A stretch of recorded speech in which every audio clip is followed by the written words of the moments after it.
Pessoal, bora praticar. Vamos começar as atividades da nossa próxima quinzena. Vou tentar não me enrolar muito aqui, mas nós precisamos conversar, tá? Aqui nós vamos trabalhar essa quinzena com a geração de bacia hidrográfica, hidrografia, extração de curvas de nível a partir de um MDE, né, um modelo digital de elevação já existente, tá? E quais são as opções de MDE que existem, né? A principal delas é a missão Shuttle Radar Topographical Mission, né? Missão de topografia por levantamento de radar. Essa missão levantou tem disponível todas as imagens do Brasil inteiro, se não me engano do mundo inteiro, na resolução de 90 metros. Cada pixel teria 90 metros, tá? O Topodata são esses dados aqui, ó, trabalhados pelo INPE com base nessas imagens do SRTM, tá? São imagens pré-processadas, reamostradas e que tem uma resolução um pouco melhor, porém com base nessas imagens do SRTM, tá? Uma resolução aqui no caso de 30 metros. Beleza? Quem quiser dar um print aqui, é o mais utilizado hoje no Brasil, tá? Hoje eu não posso te dizer, mas nos últimos anos é a imagem mais segura, mais utilizada. Porém eu resolvi trabalhar com as imagens do Alus Pulsar, que é também, tá? Que para esse levantamento, para o ajuste durante o levantamento do Alus Pulsar, foi feito uma reamostragem ainda melhor, um ajuste, um refinamento dos dados do SRTM, chegando a uma resolução de 12,5 metros cada pixel, tá? Porém, lembre-se, com base, não existe nada perfeito nisso, tá? Nós vamos comentar sobre os erros dessas imagens lá na frente, tá? De qualquer imagem de radar, ela pode conter erro, interferências e ruídos, tá? Mas é o que a gente tem de melhor para trabalhar, acredito eu, tá? Podem existir outras opiniões. Seria então as imagens do Alus Pulsar com 12,5 metros de resolução. Porém, a base dessas imagens, né, o princípio delas também é a missão SRTM. Beleza, galera? Então, primeiro passo nosso aqui no Gizmo Brasil, é um site bacana com muitas informações sobre SIG, geoprocessamento, sensoriamento remoto. Tem uma matéria sobre download dessas imagens do Alus com resolução de 12,5 metros, tá? Passando aqui para vocês, se quiserem darem um print aí, estudar um pouco sobre essas imagens, tá? As diferenças, as vantagens e desvantagens. E aqui tem todo o passo a passo ensinando a baixar essas imagens, ok? Como que nós vamos baixar essas imagens na prática, tá? Aqui no Earth Data, né, onde a gente tem os dados da Terra fornecidos pela NASA, diferente do Earth Explorer, que é do USGS, né? Aqui nós vamos escolher baixar as imagens do Alus Pulsar. Antes de qualquer coisa, vocês vão ter que fazer um cadastro, tá? Com bastante atenção, criar um login, uma senha, né? Fornecer seu e-mail, entrar no e-mail, todo aquele procedimento, né? Que eu não preciso ficar perdendo tempo aqui com vocês. Daí, em seguida, vocês vão chegar aqui no Brasil. Vamos dar um zoom na nossa área de interesse. Estamos trabalhando sempre aqui com a nossa região, como, né, para ficar didático. Eu vou ter que dar uma recarregada aqui no site, porque ele não está carregando, tá, galera? Então eu não posso parar e começar a gravar tudo de novo por isso, né? Já melhorou, vamos lá. Conto com a compreensão de vocês. Galera, é tão difícil preparar essas aulas, não porque assim É muito prazeroso, é muito legal trabalhar com geoprocessamento, mas é difícil selecionar o que vai ser falado para vocês. Eu sei da sobrecarga de vocês nesse momento e tem tanta coisa interessante, tanta coisa legal para ser falado que infelizmente, mesmo se a matéria fosse presencial, nós não vamos dar conta de falar de tudo. Então eu quero, ao longo dessa quinzena, sugerir cursos gratuitos para vocês, para quem quer aprofundar, e eu sugiro muito que façam isso, tá? Ainda não é o momento de folgar, né? Peguei a ferramenta aqui para desenhar um polígono. Vamos desenhar um polígono bem grosseiro aqui e vamos fazer uma pesquisa. Vamos ver quais imagens do Allos Pulsar tem disponível para essa área que a gente circulou. A primeira imagem já é essa que está em vermelho aqui, tá? Vamos ver qual outra imagem que cobre melhor. Essa segunda cobriu bem melhor a área, tá? Então é essa imagem que nós vamos baixar. Se você estiver trabalhando em uma região que está entre duas imagens, isso não tem problema nenhum. Você pode fazer um mosaico. Se você digitar aí no YouTube como fazer um mosaico de uma imagem, é muito simples. Eu vou indicar para vocês também cursos gratuitos completos para poder trabalhar com QGIS. Então não se preocupe, tá? Vamos aprender as potencialidades da ferramenta, tá? Então aqui nós vamos botar no nosso carrinho. Espera aí que eu dei um clique aqui. Nós vamos baixar essa imagem aqui, ó. Vamos lá, tem a nível 1, nível 1.5, baixa resolução, mas nós vamos trabalhar com a de alta resolução do terreno corrigida. Então essa imagem é de final 70, só para vocês gravarem, tá? Você vai lá fazer o download dessa imagem, tá? Já vai baixar aqui o arquivo zip. Eu vou pausar porque já baixei, não vou ficar baixando isso daqui, né? E daí a gente vai poder começar a trabalhar, tá? Você vai jogar esse arquivo, né, essa pasta zipada, compactada dentro da sua pastinha lá, que você já deve criar antes mesmo de começar, né? Eu criei aqui, ó, dentro de SIG, Prática 4, Allos, criei uma pasta para essas imagens. Eu fazendo os testes eu tinha baixado a final 80 e essa final 70 que a gente vai trabalhar, né? Com o botão direito eu extraí ela aqui mesmo, tá? Então essa é de final 70, nós vamos trabalhar com essa primeira imagem, ponto DEM, né? DEM de quê? Modelo digital de elevação, ok? Essa imagem que nós vamos trabalhar. Vamos adicionar ela aqui. Fechei. Beleza, tá aí, ó, linda a nossa imagem. Vamos ver qual que é o sistema de projeção, se já estava definido, ó. Vamos fazer o seguinte, eu vou remover para a gente não ter problema. Vocês já viram, muitos tiveram problema com questão de projeções. Eu vou fazer o seguinte, antes de abrir qualquer coisa, eu vou definir como sistema de referência Sigas 2000 zona 24K, porque eu sei que o Espírito Santo está todo dentro da zona 24K, zona 24 Sul, né? Então agora sim vou adicionar, beleza? Só para a gente não ter problema. Botão direito, propriedades, informações. Aqui, ó.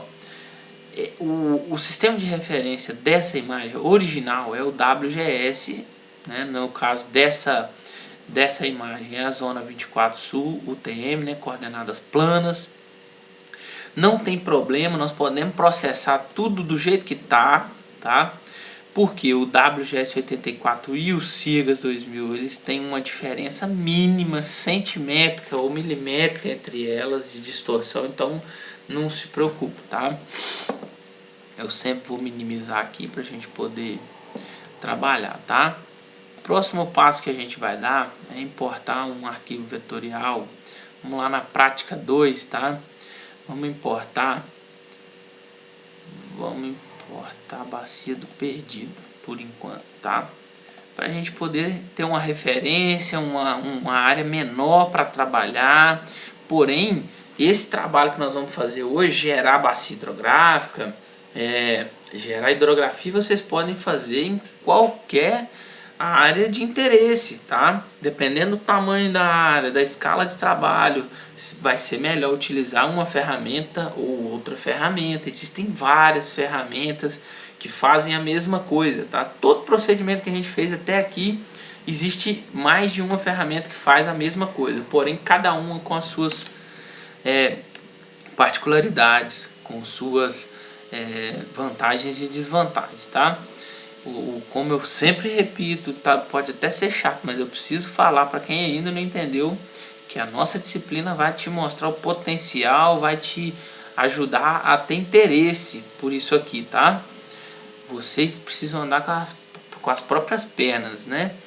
Eu disse para quem errou e teve dificuldade que são essas pessoas que erram, repete, quebra a cabeça. Teve gente aí que ficou mais de 3 horas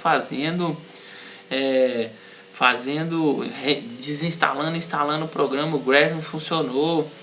Teve gente que teve muita dificuldade. Esse pessoal que fica bom, tá? Sinceramente, porque quem faz tudo, dá certo primeiro, não repete nada. Olha lá, vamos definir aqui a escala de 1 para 55 mil para poder a gente fazer um recorte dessa área no entorno, tá? Nós vamos gerar as bacias hidrográficas para esse quadrado aqui que está na tela, tá? Então eu venho aqui em raster, extrair, recortar o raster pela extensão da tela, essa extensão que está aparecendo aqui, tá? Então já fizemos isso, né? Essa é a imagem que eu vou cortar. A extensão que eu vou utilizar para corte é a extensão da tela, né? Vocês viram aqui, ó, usar a extensão da tela. Vou descer, vou escolher um lugar para salvar meu arquivo. Já tá aqui, ó, recorte halos. Vou salvar e vou substituir porque eu já tinha feito, tá? Executei. Agora, essa área de trabalho, vou tirar essa imagem grande daqui, tá? A original, para poder... Espera aí, só um momento. Vamos apagar esse recorte halos aqui. Vamos ver se a gente tem como já definir na hora de recortar o sistema de referência, né? Não tem aqui, não tem. Então nós vamos fazer o seguinte. Vou abrir essa imagem de novo.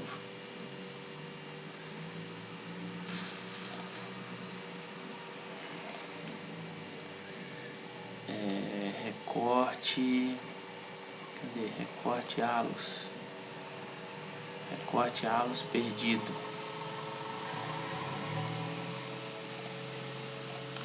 Recorte halos perdido.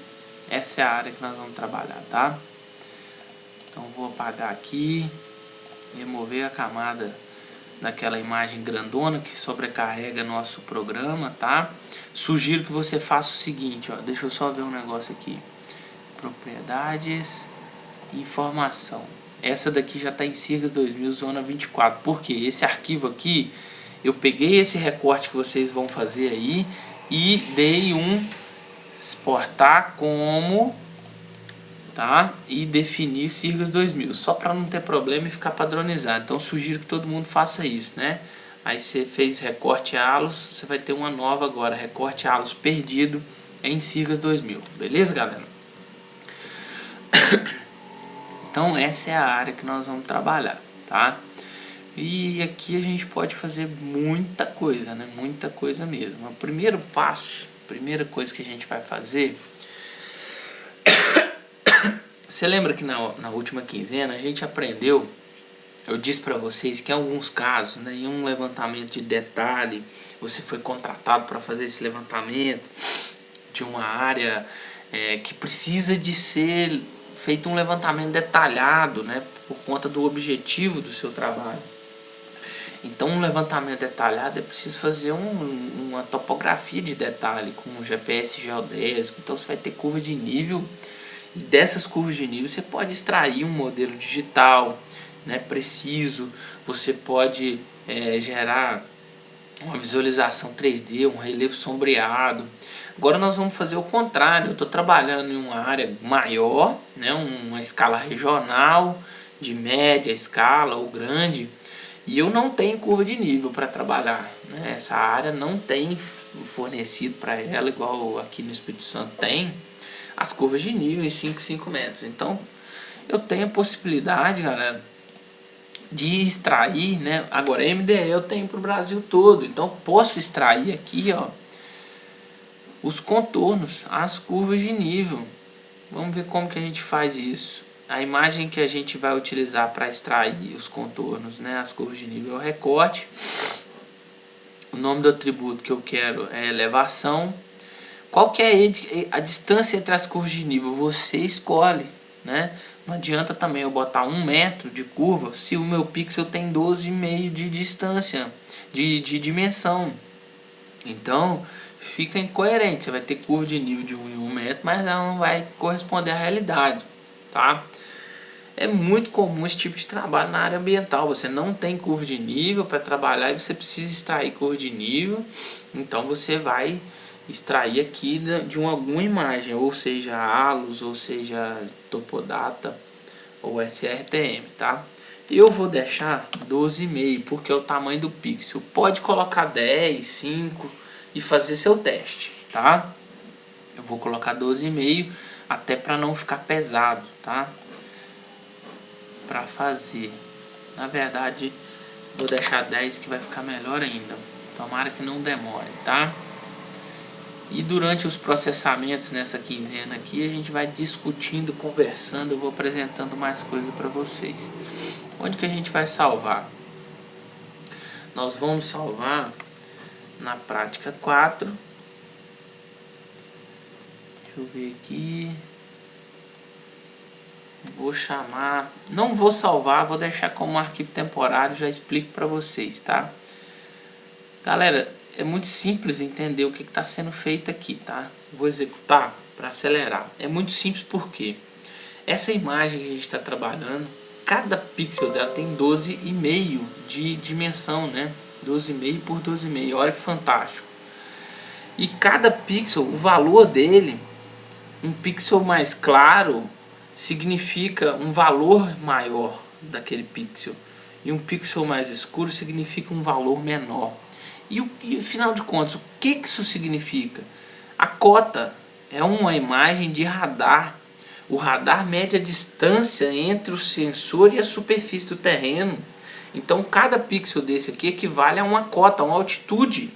Então eu transformo, através desse algoritmo, cada pixel desse em um valor. O software utiliza estatística, né, algoritmos, e gera uma interpolação, gera essas curvas de nível a partir da imagem, certo? É muito simples, é muito fácil de entender e gera um produto muito bacana. Ó, se eu pegar aqui a ferramenta de informação, der um clique, vai ter lá, ó, a cota de 910, 900. Nós não pedimos para que ela fosse espaçada de 10 em 10, 890, 880, 870, beleza, galera? Tem um probleminha aqui que é fácil de resolver. Vou sair, cliquei aqui fora para desselecionar, tá? Qual que é o problema? Tá vendo que essas curvas de nível, elas são grosseiras, elas têm várias quinas, tá? Isso é fácil de corrigir, melhorar a visualização dessas curvas de nível. Eu vou vir aqui nas minhas ferramentas, na caixa de ferramentas. Se ela não estiver aparecendo para você, você clica com o botão direito e coloca ela para aparecer aqui, tá? Eu vou procurar a ferramenta Line Smoothing, né? Esfumaçar e suavizar, tá? Eu posso estar errado aí na tradução, não importa com isso não, viu, galera? Mas existem outras ferramentas que fazem isso. Essa do Saga para suavizar linhas. Eu posso suavizar polígonos. Eu posso. Isso geralmente é feito quando eu converto algo do raster para para vetor, tá? Porque como um raster ele é pixel, né? São quadradinhos. Ele quando converte ele fica cheio de quina, precisa ser suavizado, tá? É muito simples de fazer. Eu não salvei por isso, porque agora nós vamos salvar as curvas de nível, tá? Existem métodos estatísticos para isso. Eu vou deixar o default, o que vem configurado. A sensitividade, quanto melhor você colocar, mais suave vão ficar. Eu vou deixar 3 para não demorar muito, mas faça seu teste. Nada do que eu disser que eu mostrar que precisa ser repetido e é verdade e é o melhor. É só para ensinar vocês a usar, tá? Vou deixar o resto das configurações default. Vamos ver o que vai dar, tá? Escolho o lugar de salvar aqui. Eu já tinha até criado aqui na prática 4 as curvas de nível a partir do DEM. Smolt, o nome da ferramenta, né? Suavizado. Vou substituir esse arquivo e executar. O processamento está rodando, ok? E aí a gente finaliza essas curvas de nível suavizadas aqui nessa primeira parte, né, dessa prática. A minha vontade era gravar mais aulas para vocês, mais do que nas últimas quinzenas. Se for também a vontade de vocês, manifeste. É complicado porque tem gente que tem facilidade, faz isso rápido, acaba rápido e é tranquilo. Só que diante da sobrecarga de vocês, eu prefiro mostrar o potencial para vocês. E vocês vão correr atrás a partir daqui, tá? Nós estamos fazendo práticas de alto nível, não se preocupem. Então aqui nós temos a diferença, vamos lá, a bacia. Vou desabilitar aqui só para ficar mais nítido e vou dar um zoom. Olha a diferença das curvas depois de suavizada, como melhora infinitamente. Principalmente se eu estou trabalhando em uma área com mais detalhe. Olha alguns problemas, tá? Mas que podem ser corrigidos, ok? Todas essas aqui estão com problemas, ó. Eu posso corrigir ela entrando em edição e ligando essas linhas, tá? Mas não vai ser o caso aqui. Aqui nossa intenção era aprender a suavizar, gerar as linhas, as curvas de nível. Então, galera, se você vai trabalhar em uma área em escala regional, não tem curva de nível, né? Não pode ser uma escala de detalhe, viu? Escala de 1 para 50, 1 para 25 mil ainda vai. Agora, uma escala de 1 para 10 mil, 1 para 5 mil, 1 para 3 mil, não. Essas curvas de nível aqui não vão ser aceitas. Só para você ter ideia, vou dar um zoom to layer aqui na bacia do perdido. Escala 1 para 55 mil, eu estou trabalhando com a bacia hidrográfica muito pequena. É uma escala de semi-detalhe, tá? Para isso serve. Agora, para um levantamento de detalhe, não. Então, nós aprendemos aqui a baixar a imagem, aulas pausar, recortar a imagem e gerar contornos, curvas de nível a partir dessa imagem e no final suavizar essas linhas de contorno. Então, agora na próxima aula, botar para rodar o algoritmo de geração de bacias. Beleza, galera? Um abraço. Fica com Deus. Valeu.